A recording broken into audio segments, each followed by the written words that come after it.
여러분 반갑습니다. 이렇게 전문가 여러분과 또 각 부처에 다 이렇게 장들께서 참여하시고 이런 회의가 이제 요즘 많아졌습니다. 그만큼 우리가 관광 산업도 그렇고 또 다른 분야도 그렇고 어떤 한 부처나 어떤 한 분야에서 노력해서 되는 게 아니라 전부 힘을 합해서 융합하고 서로 보완하고 이렇게 하지 않으면 어떤 산업도 어떤 분야도 제대로 발전하기 어려운 그런 어떤 그 협업과 또 융합이 그 대세인 그런 시대에 살고 있다는 이 회의 모습이 방증이기도 하다고 생각합니다. 이렇게 모두 뵙게 돼서 반갑습니다. 오래전부터 우리 관광산업 발전을 위해서 이런 그 회의를 꼭 한번 하고 또 새 출발을 해서 우리 관광산업을 업그레이드 시켜야 되지 않나 하는 그 어떤 꿈이랄까 계획을 갖고 있었는데 이제 드디어 오늘 이 회의를 하게 됐습니다.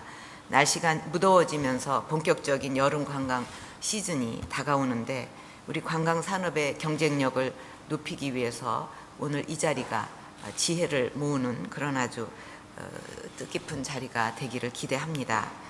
관광 산업은 한 나라의 문화적 역량과 교통과 시설 그리고 성숙한 시민 의식까지 사회 전반 인프라가 융합된 서비스 산업의 총화라고 할 수 있습니다. 또한 문화 관광 산업은 우리 청년들이 원하는 일자리가 많고 다른 산업 발전의 촉매제가 될 수 있습니다. 그동안 정부와 민간이 힘을 합쳐서 많이 노력한 결과 외래 관광객 1,400만 명을 돌파하고 관광 수익 180억 불을 달성하면서 관광산업이 양적으로 크게 성장할 수 있었습니다. 관광진흥법 개정과 비자제도 개선 등의 규제 완화로 더 많은 청년 일자리를 창출할 수 있는 기반도 마련하였습니다. 무엇보다 그동안 우리 문화의 우수성을 세계에 널리 알려서 우리 관광산업을 도약시킬 중요한 토대를 쌓고 있습니다. 저는 얼마 전 아프리카와 프랑스 순방에서 우리 K-팝과 문화에 열광하는 현지 젊은이들의 모습을 보면서 우리 문화와 관광의 잠재력을 확인할 수가 있었습니다. 특히 프랑스 K-콘 공연은 티켓 만장이 3시간 만에 매진이 됐고 프랑스 이외의 유럽 지역 판매가 40%에 달했다고 합니다. 그러니까 그 K-콘이 파리에서 열린다 하는 소문을 듣고 그 주변의 나라들 젊은이들도 전부 표를 구입해서 기다리고 있었습니다. 그때 또 마침 비가 오는데도 며칠 전부터 그 앞에 텐트를 치고 공연을 기다리는 줄이 늘어설 정도로 그 열기가 대단했습니다. 뿐만 아니라 아프리카에서 태권도 시범과 비보이 공연, 사물놀이와 K-팝 밴드 공연 등 우리 문화에 대한 현지인들의 환호 역시 열광적이었습니다.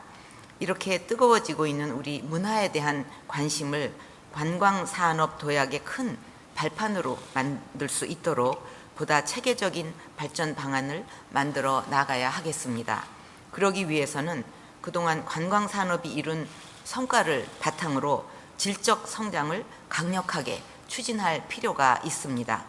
많은 외래 관광객을 유치하는 것도 중요하지만 관광객의 만족도를 높이고 또 지출액도 늘리고 재방문율도 높이는 이런 질적 측면에 초점을 맞춰서 체계적인 정책 추진을 해야 하겠습니다. 오늘 회의를 통해서 진정한 문화 관광 강국으로의 발전을 이끌 좋은 방안들이 많이 나오기를 기대하면서 몇 가지 당부의 말씀을 드리겠습니다. 그 관광이라는 그 말을 이렇게 그 어원을 보면 나라의 빛을 본다 그런 뜻이라고 합니다. 그 빛이라는 것은 결국 콘텐츠 아니겠습니까? 그 나라의 문물, 풍습, 풍경 이런 거 다 그 콘텐츠가 될 텐데 그러면 그 나라의 빛을 보러 오는 거라고 할 때 그 빛이 정말 매력적이고 한번 보고 다시 와서 또 보고 싶고 아름답고 영롱하고 이래야 볼 맛이 있는 거지 이렇게 어둠침침하고 뿌시시하고 또 그 나라에 아주 좋은 빛이 있는데 그 자기들의 어떤 좋은 관광 상품인지 깨닫지를 못해 갖고 그냥 헝겊으로 뒤집어 씌워놔서 보지도 못하고 뭐 이런 식으로 빛이 별 그 광을 제대로 발휘하지 못한다면 그 관광에 대한 매력이 떨어질 수밖에 없죠. 결국은 특히 우리가 문화 관광을 강조하고 있기 때문에 관광 산업의 품질은 결국 콘텐츠다. 콘텐츠가 중요하다. 그렇기 때문에 한국의 진정한 매력을 보여줄 수 있는 그런 다양한 관광 콘텐츠를 지속적으로 발굴, 육성해야 하겠습니다. 우리한테는 지역 곳곳의 아름다운 자연 환경과 함께 5,000년의 유구한 역사가 담긴 역사, 문화 자원이 있고 최근에는 K-팝과 K-드라마 같은 대중문화도 세계인의 큰 주목을 받고 있습니다. 게다가 앞선 ICT 기술을 토대로 한 마이스 산업과 삼면이 바다라는 강점을 살린 크루즈 관광 같은 융복합 관광 자원도 가지고 있습니다. 그럼에도 이런 것들을 좋은 관광 콘텐츠로 연결시키지 못하거나 홍보를 제대로 하지 못해서 잠재력만큼의 관광 산업 발전을 아직 이뤄내지 못하고 있습니다. 그 결과 관광객이 서울과 제주 등 특정 지역에 편중되고 관광산업 성장의 혜택이 지방으로 전달이 되지 못하고 있습니다. 저는 우리가 가진 관광 자원들의 좋은 스토리를 입히고 각 지역의 독특한 색채를 가미해서 세계인들에게 선보인다면 훨씬 큰 성과를 거둘 수 있다고 생각합니다. 예를 들어서 구글의 CEO가 이세돌 구단과 알파고 대국을 보러 왔다가 DMZ 안보 관광을 즐겼고, 이건 또 우리나라밖에는 없습니다. 화천 산천어 축제는 CNN에서 세계 7대 불가사의로 선정이 되었습니다. 또 제주의 올레길을 비롯해서 자연과 전통 문화를 함께 체험할 수 있는 지리산과 북한산 둘레길, 쪽빛 바다를 바라보면서 걸을 수 있는 남해 바랫길 등은 해외 명소 못지않은 훌륭한 여행 코스입니다. 우리나라의 동서, 남해안 등에도 둘레길 코스를 개발해서 보다 적극적으로 홍보할 필요가 있을 것입니다. K-팝의 인기를 토대로 하는 청년 대상 컨텐츠 개발이나 K-드라마 촬영지를 관광 명소로 재탄생시키는 노력도 우리 관광산업의 훌륭한 컨텐츠가 될 수 있을 것입니다. 두 번째로 다시 찾고 싶은 한국이 될 수 있도록 불만 제로 관광 환경을 만들어 나가야 할 것입니다. 최근 문화관광연구원의 친절도 조사 결과에 따르면 우리나라를 찾은 외래 관광객들은 한국인의 친절 수준에 대해서 100점 만점에 80점 이상으로 비교적 높게 평가를 하고 있습니다. 하지만 계속 지적되는 중국인 단체 관광객 대상 저가 관광이나 택시, 시장 등의 바가지 요금 같은 관광 불편 문제들은 관광객 만족도를 떨어뜨리고 한국 관광의 이미지를 실추시키는 심각한 원인이 되고 있습니다. 그런 만큼 지속적인 단속과 계도로 바가지 요금을 근절하고 음식점, 숙박업의 불친절 문제를 해소하는 것이 관광 품질 개선에 필수적입니다. 사실 관광 가가지고 관광 실제 하는 것보다도 사진 찍는데 더 열중인 사람들도 있다고 그래요. 그 탑 앞에서 사진 찍고, 사진 찍으러 왔냐 그러면 나중에 남는 게 사진밖에 없다고 이러는 거예요. 근데 사실은 관광객들의 마음속을 들여다보면 남는 게 사진밖에 없다, 이 말은 틀렸다고 생각합니다. 제일 마음속에 남는 거는 그 나라 국민의 친절이라고 생각합니다. 그래서 그 친절은 바가지 요금 씌우고 그 친절이라는 게 어디로 가버리잖아요. 또 음식점 갔는데 불친절하고 또 위생시설이 좀 별로다, 그것도 불친절 제로입니다. 그리고 길을 혹시 잊어버렸는데 막 친절하게 데려다주고 그렇게 안내했다면 그 마음이 사진이나 이런 것보다도 더 마음에 오래 남고 그 나라를 기억하게 되는 거죠. 우리나라의 그 이제 해외, 그러니까 이 대사관에 근무하기 위해서 무관인가 그렇게 왔다가 그 아기가 그때 마침 아파서 밤에 어떻게 해야 될지를 모르고 말도 안 통하고 그랬던 분이 있었습니다.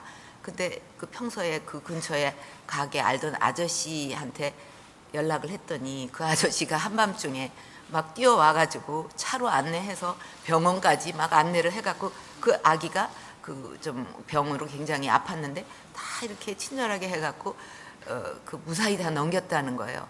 그것이 영원히 마음속에 그 내외분한테 남아가지고 나중에 대통령이 됐는데 그분이 한국을 잊지를 못하는 겁니다. 그 아저씨의 친절 때문에, 한국 국민 한 사람의 친절 때문에. 그래서 나중에 퇴임 후에도 한국에 살고 싶다. 그리고 그 떠나기 전에 한국에 그 자신이 살았던 근처에 가게 뭐 저기 그런 부분을 전부 사진으로 찍었어요. 이제 얼마 전에 그 나라를 갔더니 이제 그런 얘기를 그 대통령께서 전해 주는데, 왜 그렇게 사진을 찍었냐면 그 아기가 자랐을 때 내가 태어나고 잠시라도 살았던 지역이 서울에 이런 곳이었다. 그리고 그때 이렇게 친절한 한국민의 마음으로 그 위기를 넘겼다. 이런 얘기를 꼭 들려주고 싶다는 거예요. 그 친절 하나가 얼마나 큰 영향을 미쳤는지를 보여주는 예라고 생각합니다. 그래서 근데 그냥 관광객이 없을 때는 관광객 안 오냐 하고 막 아우성을 치다가 또 많이 오면 또 느긋해져 갖고 뭐 분친절하고 김밥 한 줄에 10,000원씩 받고 뭐 이런 식으로 하면 더 오는 게 아니라 관광객을 쫓아내고 있어요. 그러면서 또 관광객이 많이 오기를 바란다는 거, 이거는 모순이라고 생각합니다. 우리가 깊이 이 친절에 대해서는 생각을 많이 해야 될 문제고, 또 우리 국민성이 원래 그 지나가다가 손님이라도 그러면 들어와서 저기 같이 식사하자고, 그럼 우리 불편을 드려서 안 됩니다. 그럼 아니 뭐 숟가락만 하나 얹으면 되는데요. 그랬던 민심이 있지 않아요? 콩 한 쪽도 나눠 먹으려고 그러고. 그런 그 우리 선조들, 우리 백이민족이 갖고 있던 그 아름다운 심성, 이거를 살림은 그 한국에 가면 참 친절해서 그 마음이 영원히 남더라. 그것도 컨텐츠입니다. 최고로 남는 컨텐츠예요. 그리고 개별 관광객들은 단체 관광객에 비해서 지출이 큰 편인데도 언어와 교통, 또 숙박시설 안내 부족 같은 불편함 때문에 선뜻 지방 관광에 나서지를 못하고 있습니다. 외국인 관광객 대상의 안내 서비스를 강화하고 지방 관광의 불편을 적극적으로 해소해서 더 많은 지방 방문을 유도할 필요가 있습니다. 내수 진작과 지역 경제의 활성화라는 두 마리 토끼를 잡을 수 있도록 관광업계와 전문가 여러분, 그리고 각 지자체가 힘을 모아서 우리 관광산업의 품질을 높여 나갔으면 합니다. 마지막으로 우리 관광업계 스스로도 과감하게 체질을 개선하고 경쟁력을 높여서 보다 많은 청년 일자리를 만들어 주실 것을 당부드립니다. 관광산업은 제조업 대비 관광 창출 효과가 1.5배나 될 정도로 양질의 일자리 창출이 가능한 청년 고용의 돌파구입니다. 생산 10억 원을 생산하는데 새로 생기는 취업자 수가 전체 산업 평균 14명이라고 그런다면 관광산업은 21명입니다. 근데 다행히도 최근 젊고 유능한 인재들을 주축으로 하는 창조 관광 기업들이 우리 관광산업 발전에 활기를 불어넣고 있습니다. 2,500만 명에게 한국 음식 컨텐츠를 제공하는 그리드잇이나 40명의 청년 일자리를 창출한 아띠 인력거는 좋은 사례인데, 이런 기업들이 더 많이 나와야 하겠습니다. 여행업을 비롯한 기존 관광 기업들도 과거의 틀에 얽매여 있는 것은 아닌지 스스로 돌아보고 창조적 발상을 통해서 경쟁력을 끌어올려 주시기를 바랍니다. 정부도 융자 제도 개선과 창조 관광 펀드 조성 등 금융 지원은 물론 지속적인 규제 완화와 제도 개선을 통해서 관광기업이 한 단계 도약할 수 있도록 적극 지원할 것입니다. 이런 방안들이 성공적으로 추진되기 위해서는 제대로 된 관광 컨트롤 타워와 유기적인 협업 체계가 필요합니다. 관광산업의 각종 규제를 개혁하고 체계적인 지원을 펼치려면 중앙정부와 지자체 간의 긴밀한 소통과 협력, 그리고 주무부처인 문체부와 각 부처 간의 협업 시스템이 구축되어야 하겠습니다. 새로운 융복합 환경에 대응할 수 있도록 관광산업의 정책 방향과 방향 설정, 또 통합 조정 기능을 강화하고 부처 간의 정책별 협력 체계도 잘 갖추어야 되는데, 하여튼 어떤 형식으로든지 이런 소통이 강화되고 서로 보완해 나갈 수 있도록 좀 연구를 할 필요가 있습니다. 오늘 회의가 우리 관광산업의 품질을 높여서 문화관광 강국으로 도약하는 계기가 되기를 바라면서 오늘 구체적이고 실질적인 방안들이 많이 논의되기를 기대하겠습니다. 감사합니다.